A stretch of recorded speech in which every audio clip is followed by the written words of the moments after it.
Oi gente, aqui é o professor Lucas Borgesan e nessa videoaula a gente vai estudar inequação, produto e quociente. Para você ver essa aula é essencial que você já tenha visto a aula anterior sobre inequações do segundo grau, beleza? Vamos lá? Então, para o primeiro exemplo, eu vou começar resolvendo já uma inequação produto. Porque você já sabe como resolver uma inequação dessa se tu viu o vídeo anterior, né? Eu posso aplicar a propriedade distributiva aqui, multiplicando meu x pelo 2x, gerando um 2x² e assim por diante. Um detalhe, não se esqueça que na propriedade distributiva, o sinal do meu termo numérico aqui vai junto, né? Então esse menos 6 multiplicou 2x e assim por diante, até eu chegar nisso daqui. Essa inequação de segundo grau aqui a gente viu como é que se resolve. Primeiro eu vou dividir os dois lados por 2, porque eu tenho a liberdade disso de fazer numa equação ou numa inequação, eu tenho essa liberdade. Então, eu vou ter x² menos 4x menos 12 maior que zero. Aqui, eu estou na situação mais confortável de uma inequação de segundo grau possível, porque eu quero que essa parábola com a positivo seja maior do que zero. Então, quando eu degenerar essa inequação para uma equação, eu vou lembrar que, depois que eu tenho as raízes dela, eu preciso que essa inequação seja menor do que a menor raiz ou maior do que a maior raiz. Então pronto, o meu resultado é que meu x tem que ser maior que 6, ou que o meu x tem que ser menor do que 2. Mas agora dentro desse vídeo eu quero mostrar uma maneira diferente de resolver essa mesma inequação. Uma outra interpretação, alternativa para você. Então eu tenho essa inequação produto, repare, é a mesma daqui para lá. E ao invés disso eu vou enxergar os fatores dessa inequação. O que eu quero dizer por fatores? O primeiro parêntese e o segundo parêntese. Eu vou resolver individualmente o primeiro fator. Eu quero que x menos 6 seja maior que zero. Eu não apliquei a propriedade distributiva, eu não vou usar ela para resolver. Ao mesmo tempo, eu vou querer que o segundo fator, 2x mais 4, seja maior que zero também. Resolvendo cada uma individualmente, então eu quero que o meu x seja maior que 6 e também que o meu x seja maior do que 2 se eu resolver essa inequação pequenininha aqui, né? Agora, para eu conseguir colapsar esses dois resultados e chegar na resposta certa, eu vou precisar fazer uma tabela nesse estilo aqui, ó. Quando eu tiver essa tabela, eu vou chamar esses resultados de pontos de interesse. Meu ponto de interesse, então, é o número 6 e o número 2. E eu coloco aqui em cima nessa tabela, respeitando a relação de ordem. Então, eu coloco primeiro o 2, depois o 6, independente de qual ordem que tu achou eles na sua conta. Respeite a relação de ordem para colocar na tabela. Primeiro o 2, depois o 6. Agora, eu vou interpretar cada fator da minha equação como uma função. Então, o meu x menos 6 eu vou chamar de f de x e o meu 2x mais 4 eu posso chamar de g de x. Além disso, o que eu estou querendo interpretar, então, é o resultado da minha equação f de x vezes g de x. Porque esquecer um fator, né? É multiplicar-se. Agora, perceba, para a minha função f de x, ela é maior que zero quando x é maior do que 6. Significa que se eu estou caminhando nessa parte da tabela, ela é negativa, aqui ela ainda é negativa, e depois, por sua vez, ela se torna positiva, porque ela ultrapassou a barreira do 6, quando indica que ela é positiva. Agora, para o meu g de x, que ela só é positiva quando é maior que 2, eu começo negativa, passei a barreira do 2, agora ela é positiva, passei a barreira do 6, também ela é positiva. Como o meu resultado tem que ser o resultado da inequação produto dessas duas, então, menos com menos num produto aqui, ó, verticalmente analisando vai dar mais, menos com mais vai dar menos, e mais com mais vai dar mais. Como eu queria que essa inequação aqui, que é a mesma que a gente fez no exemplo anterior, fosse maior que zero, eu vou olhar para essas duas regiões como respostas. Então, eu quero que essa inequação produto seja ou maior do que 6, porque eu vou cair nessa região da tabela onde tem um sinal de mais, ou menor do que 2, porque eu também caio na região da tabela que tem um sinal de mais. Repare, é exatamente o mesmo resultado, com um método diferente. E nesse momento, se você já se acostumou a resolver a equação de segundo grau dessa forma, você pode entrar com uma crítica em cima dessa tabela. Pô, professor Borgesan, eu prefiro 1000 vezes usar o método ali de imaginar a parábola e pronto, extrair os resultados. Tudo bem, só que esse método alternativo, às vezes, vai ser um método necessário. Principalmente se tu enfrentar uma questão de alguns vestibulares mais difíceis como essa daqui, ó. Só dá para sair pela tabela. Você não vai querer expandir esse termo aqui elevado a 4 e tentar resolver pelo método tradicional. Então vamos treinar mais isso? Então, antes de eu dar mais um exemplo disso, eu quero mostrar para você agora um modelo de inequação quociente. O modelo de inequação quociente, claro, é aquela que vai ter um quociente, uma divisão entre duas funções. F de x, que pode ser qualquer coisa aqui em cima, e g de x embaixo também. Eu quero que essas duas sejam maior do que zero, só para eu me sentir confortável para resolver. Aqui não precisa ser necessariamente zero, mas tu pode usar teus poderes de álgebra, todos os truques que tu sabe para levar essa segunda parte da equação a ser zero. Depois disso tu vai seguir o seguinte passo a passo. Em primeiro lugar, verificar se há simplificações nessa sua fração. Se a fração for simplificável, tanto numericamente como algebricamente, você simplifica, porque isso vai simplificar seus cálculos. Agora para o segundo passo, colocar ela na forma padrão. A forma padrão é essa que eu te apresento aqui. Uma função sobre outra função, preferencialmente maior do que zero. Talvez você encontre menor que zero e talvez não tenha como transformar numa versão maior que zero. Aí tudo bem, a gente consegue analisar também e vai ter exemplo assim. Terceiro passo, analisar o sinal das funções f de x e g de x. Para isso você constrói a tabela que eu mostrei. Para o próximo passo, analisar o sinal das funções f de x dividido por g de x. Isso vai gerar a tua solução. E por último, considerar as restrições de divisão. Porque note que g de x está na parte do denominador da fração. E a gente sabe que nunca, jamais, em hipótese alguma, a gente pode dividir por zero. Então, às vezes, você pode cair numa pegadinha de que você está provocando a divisão por zero na matemática, e isso é proibido. Então, depois de achar sua resposta, é bom você revisar ela para ver se ela não permite uma divisão por zero, e talvez isso leve a outro resultado, a outra alternativa. Agora a gente vai para um exemplo. Então, nesse exemplo, eu estou até misturando com a matéria de funções. Porque onde isso pode aparecer? Olha só, determine o domínio da função f de x igual a essa monstruosidade aqui. É a raiz de x² menos 9x mais 20 sobre x menos 3. Com muita calma, lembre-se, a regra de domínio é o quê? Você não pode ter divisão por zero e nem raiz de um número negativo. Ou seja, eu vou querer que essa parte dentro da raiz aqui, tanto o numerador como o denominador, sejam maiores ou igual a zero. Porque a raiz de zero é zero, não tem problema ser zero. Então, nesse caso, eu vou escrever apenas x² menos 9x mais 20 sobre x menos 3 maior ou igual a zero para minha análise. É assim que eu vou descobrir meu domínio. Então, se eu quero construir o domínio, eu já estou aqui visualizando que isso daqui é uma inequação quociente.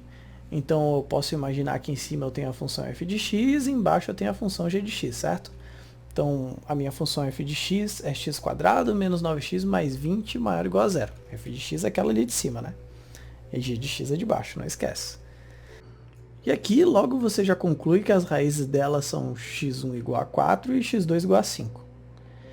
E se você está seguindo esse padrão, essas regras que eu te ensinei, você logo já imagina essa parábola e logo já conclui que tem que ser maior do que a maior raiz ou menor do que a menor raiz. Então, tua solução é, muito rapidamente, x menor ou igual a 4 ou x maior ou igual a 5.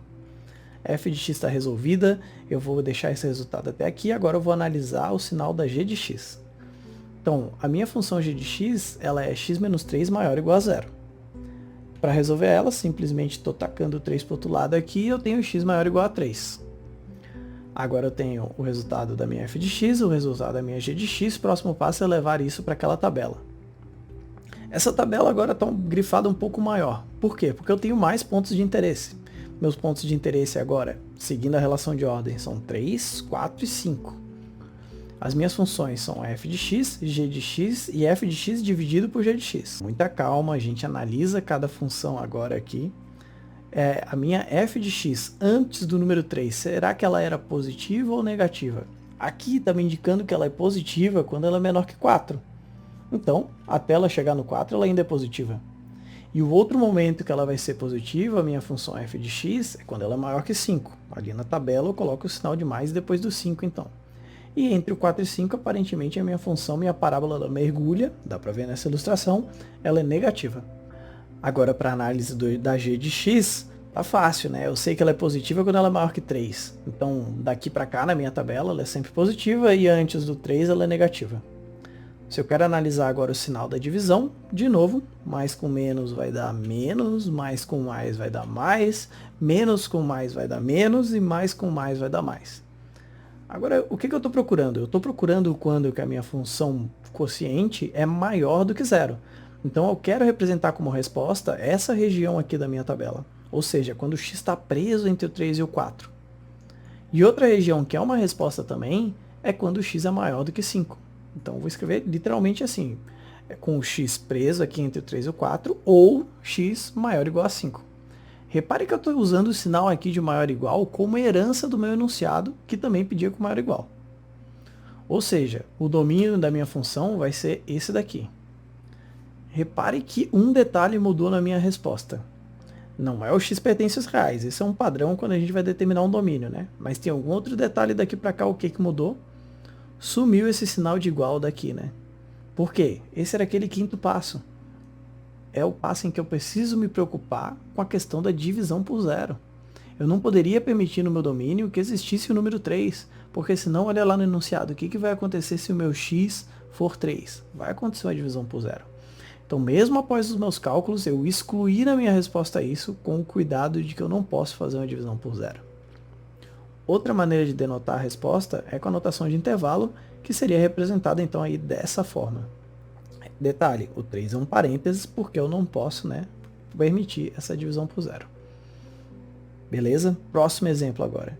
Para o exemplo B, eu vou querer resolver essa equação. X ao quadrado sobre x mais 3 menor do que 4. Ela não está no modelo que a gente quer, porque a gente quer que uma equação quociente seja maior do que zero para fins de comparações. E aqui eu estou querendo que ela seja menor do que 4. Então eu vou usar a minha álgebra para eu conseguir levar ela ao nosso modelo e aí sim então resolver. Então, esse 4 passa para o outro lado diminuindo, já estou com o meu zero lá na direita, já estou um pouco mais feliz.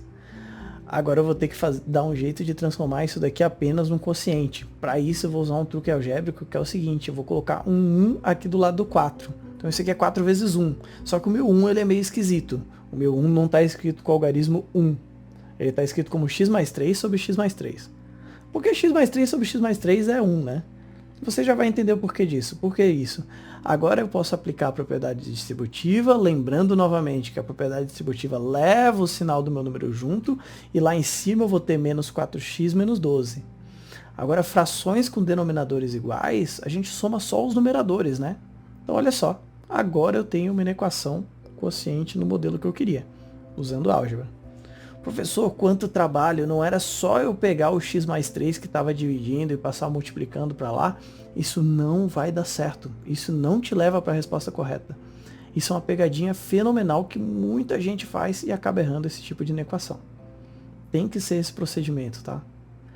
Agora eu tenho a minha f de x em cima, a minha g de x em cima menor do que zero. Se eu multiplicar por menos 1 dos dois lados, eu consigo levar o modelo maior do que zero, só que aí eu vou ter um problema maior, que é o coeficiente a da minha equação de segundo grau sendo negativo. Então eu vou deixar assim, e a gente consegue analisar assim também. De novo, minha f de x é essa função aqui, x ao quadrado menos 4x menos 12 maior que zero. As raízes dessa equação são essa daqui, menor do que a menor raiz ou maior do que a maior raiz. Para minha segunda inequação, minha segunda função é essa aqui de baixo, x mais 3. Então eu quero que o meu x seja menor do que menos 3. E logo eu já tenho a minha tabela com os 3 pontos de interesse. Respeitando a relação de ordem, primeiro o menos 3, depois o menos 2 e por último o 6. Agora eu tenho a minha f de x, a minha g de x e a minha f de x sobre g de x. Ok, vou analisar a minha f de x, que é a função de cima, né? Quando eu estou aqui antes do menos 3, será que eu tenho ela positiva ou negativa? Vamos analisar. Para x menor que menos 2, ela é positiva, né? Então aqui até antes do menos 2 eu estou tendo ela positiva. E ela também é positiva quando o x é maior do que 6. Então tem um vale entre elas, a parábola mergulha aqui, né? Então eu tenho aqui o valor negativo entre o menos 2 e 6. Depois do 6 ela é positiva. Agora para o g de x, eu tenho que a minha função só é maior que zero quando ela ultrapassa o menos 3. Então antes do menos 3 eu estou colocando sinal negativo, depois do menos 3 estou colocando tudo positivo aqui na tabela. Agora, se eu quero analisar a divisão entre f de x e g de x, mais com menos vai ser menos, mais com mais vai ser mais, menos com mais vai ser menos, e mais com mais vai ser mais. Agora, vamos lembrar o que a gente quer de resposta? A gente quer que essa equação seja menor do que zero. Então, eu estou procurando especificar essa região da tabela. Então, eu estou procurando especificar essa região da tabela e essa região da tabela. Ou seja, eu quero que o meu x seja menor que menos 3, ou que o meu x esteja preso entre o menos 2 e o 6, herdando esse sinal de inequação do enunciado, tá vendo? Agora, na notação de intervalo, a minha resposta vai ser assim, do menos infinito até o menos 3 aberto, unido, né, com o menos 2 até o mais 6 aberto também. Um último exemplo, então. Para o item C, a gente quer resolver essa inequação. Uma inequação do quarto grau, um polinômio do quarto grau que seja, se ele está especificado desse jeito aqui, ele vai ser sempre positivo. Imagine um valor de x aqui. Se eu tenho aqui 3 menos 5 elevado a 4, isso vai ser positivo. Se eu tenho menos 3 menos 5 elevado a 4, também vai dar um valor positivo. Esse fator da minha inequação sempre é positivo. Então eu simplesmente posso ignorar ele para minha resolução. Agora, eu não posso ignorar um cúbico, nem posso ignorar um de grau 1, porque é aqui que eu vou contar o grau do meu fator, onde não está aparecendo o expoente aqui. Então, a gente vai analisar sim o x² menos 25. Eu quero que ele seja maior do que zero para minha análise, então eu já sei que as raízes disso são 5 menos 5, eu quero o menor que a menor raiz, ou o maior que a maior raiz. E aqui eu vou analisar o polinômio, mas eu não preciso levar ele a 3. Seria só trabalhar mais. Porque o que vai determinar qual que é o sinal do meu polinômio, ou seja, se ele é maior que zero ou menor que zero, é essa continha que vai gerar aqui dentro. O número negativo elevado ao cubo continua negativo. O número positivo elevado ao cubo continua positivo. Basta para mim, então, analisar quando que x mais 3 é maior do que zero. Então, isso implica para mim que é quando x é maior que menos 3, e já estou ilustrando a tabela aqui com os nossos pontos de referência, né? Então, menos 5, menos 3 e 5, respeitando a relação de ordem. Agora, para o f de x, eu sei que ela é positiva quando eu estou antes do menos 5 ou lá depois do mais 5, né? Então, ela mergulha dessa forma a minha parábola aqui. Agora, para g de x, eu sei que ela só é positiva quando o meu x é maior que menos 3. Então, ela vai começar aqui na minha tabela negativa, negativa, depois positiva, positiva. Analisando os sinais, eu vou ter mais com menos, menos, menos com menos, menos com mais, menos e mais com mais, mais. Agora eu olho lá para o enunciado, o que eu queria? Eu queria que a minha inequação fosse maior do que zero. Então vou responder essa região e essa região. Ou seja, a minha solução é x pertence aos reais, tal que x é maior que 5, ou que x está preso entre o menos 5 e o menos 3. Perceba que, seguindo esses passos, pegando bem a técnica, você resolveu uma inequação do quarto grau com uma agilidade incrível, com uma destreza muito boa. Esse é o nosso objetivo com essa aula, que tu fique fera com essas inequações e nunca mais tema elas de forma alguma, tá bom? Espero que tenham gostado, gente. Valeu!